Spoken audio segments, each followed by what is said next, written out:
நம்ம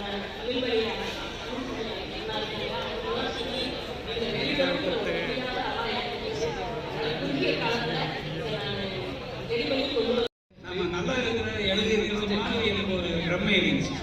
நம்மதான் மட்டும் ஒன்றும் சொல்லாம இருக்காரு அப்படின்னு சொல்லி, ஐயா என்னுடைய கவிதை அப்படின்னு சொல்லி என்ன எழுதியிருக்க அப்படின்னு சொல்லி அப்ப நான் சொன்னேன், மாசத்தினுடைய வெளிப்பாடாக அன்று அந்த மின்னலை பார்த்து நான் எழுதிய கவிதை இன்றைக்கும் கூட இலக்கிய உலகத்தில் பேசப்பட்டுக் கொண்டிருக்கிறது என்பதை நான் இங்கே சொல்லிக்கொள்ள விரும்புகிறேன். அதே மாதிரிதான் வெயில்ல கொடையை பிடிச்சுக்கிட்டு கொடைக்கு கீழே நின்று வியாபாரம். அப்ப அந்த வெளியே அடிக்கிற வெயில விட கொடைக்கு உள்ள அடிக்கிற வெயில் இன்னும் உக்கிரமா. அப்போது நான் எழுதியதுதான் வெயில் என்ற கவிதை.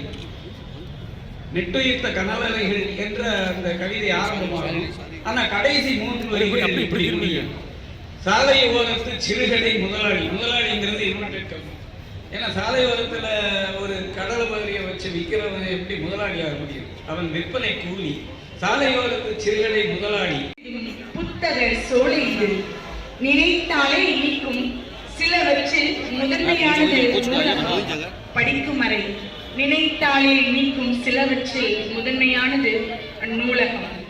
அமைதியாய் விழித்திருக்கும் வெளிச்ச திரள் இது. நூலகம் என்பது அமைதியாய் விழித்திருக்கும் வெளிச்ச திரள். ஞானவான்களை உருவாக்கி